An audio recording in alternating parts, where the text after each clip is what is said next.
Di sini senang, di sana senang, di mana-mana hatiku senang. Belajar bersama Bu Guru Sari, hatiku senang juga gembira. Ups, ada Sobat Edu nih. Halo Sobat Edu. Assalamualaikum warahmatullahi wabarakatuh. Bagaimana kabarnya Sobat Edu? Pasti Sobat Edu di sini semangat ya, semangat untuk belajar bersama Bu Guru Sari.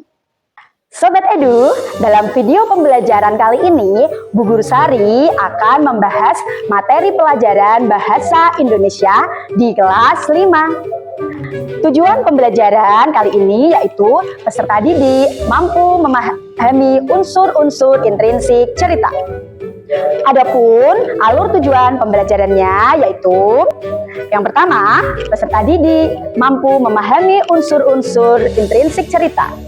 Yang kedua, peserta didik mampu menganalisis unsur-unsur intrinsik cerita. Unsur-unsur intrinsik dalam sebuah cerita ini merupakan elemen-elemen yang membentuk struktur internal sebuah karya sastra. Karya sastra itu bisa berupa novel, cerpen, cerita pendek, ataupun yang lainnya. Nah, Sobat Edu, ini unsur intrinsik yang pertama dalam sebuah cerita yaitu ada tema. Apa sih itu tema? Tema itu merupakan ide atau gagasan yang melatar belakangi sebuah cerita. Yang kedua ada tokoh dan penokohan. Nah, tokoh itu siapa sih? Tokoh itu merupakan pelaku yang mengemban peristiwa dalam sebuah cerita. Sedangkan penokohan ini merupakan watak atau karakter tokoh dalam cerita tersebut. Unsur intrinsik selanjutnya itu ada alur, ada latar, dan amanat. Kita bahas satu-satu ya. Untuk yang alur, itu alur merupakan urutan kejadian atau peristiwa yang membentuk sebuah cerita. Latar itu merupakan waktu, ruang atau tempat, dan suasana di dalam sebuah cerita tersebut. Dan yang terakhir yaitu adalah amanat. Amanat itu merupakan pesan yang disampaikan oleh pengarang. Sobat Edu, bagaimana? Sudah memahami unsur-unsur intrinsik dalam sebuah cerita? Nah, sekarang saatnya Bu Guru Sari membacakan sebuah cerita ya. Nanti kita akan menganalisis unsur-unsur intrinsik apa saja yang ada di dalam sebuah cerita tersebut yang akan Bu Guru Sari bacakan. Oke Sobat Edu, sekarang Bu Guru Sari akan membacakan sebuah cerita. Cerita ini berjudul Kelinci dan Burung Pipit. Aduh, sakit. Suara kelinci menggelegar di kebun Pak Rusa. Wajahnya tampak seputih kapas dan titik-titik air mulai membanjiri matanya. Ia tertunduk di tanah sambil memegang kakinya. Burung pipit yang sedang bertengger di dahan pohon dekat kebun segera menghampirinya. Ada apa kelinci kecil?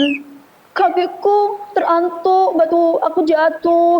Jawab kelinci kecil sambil meringis kesakitan. Apa yang kamu lakukan di sini? Tanya burung pipit. Aku mau mengambil wortel itu. Kelinci kecil menunjuk ke arah tanaman wortel di kebun Pak Rusa. Wah, kamu mau mengambil wortel Pak Rusa tanpa izin? Tanya burung pipit. Iya, aku melihat daun-daun tanaman wortel itu melambai-lambai. Memanggilku, jawab kelinci dengan kepala tertunduk. Sebaiknya kamu minta izin dulu sama Pak Rusa. Aku sering melihat Pak Rusa membagikan wortel-wortelnya di binatang lain yang membantunya berkebun. Burung pipit menjelaskan. Pipi kelinci kecil merona kemerahan. Lalu ia berkata dengan suara lirih. Ibuku mengatakan hal yang sama. Tetapi aku mengacukannya. Diam-diam aku pergi dari sarang. Inilah yang terjadi. Sebaiknya kau segera pulang dan meminta maaf pada ibumu. Balas burung pipit. Iya, aku segera melakukannya.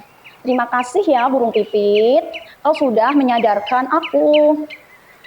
Kelinci kecil bergegas pulang dan berjanji di dalam hati bahwa tidak akan mengulangi perbuatan ini lagi. Burung pipit tersenyum dan terbang menjauh. Sobat Edu, bagaimana setelah kalian mendengar dan menyimak cerita yang berjudul Kelinci dan Burung Pipit? Ayo kita analisis dan intrinsiknya. Nah, mulai dari yang pertama ya, yaitu tentang tokoh atau penokohan. Kira-kira siapa tokoh yang ada di dalam cerita tadi? Ya, benar sekali. Tokoh yang ada di cerita tadi yaitu ada kelinci dan burung pipit. Untuk sifatnya bagaimana ya? Masih ingat kalian?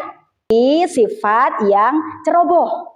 Sedangkan burung pipit memiliki sifat yang bijaksana. Nah, latarnya nih teman-teman nih. Latar tempat di mana kejadian cerita ini terjadi. Siapa yang bisa? Hayo.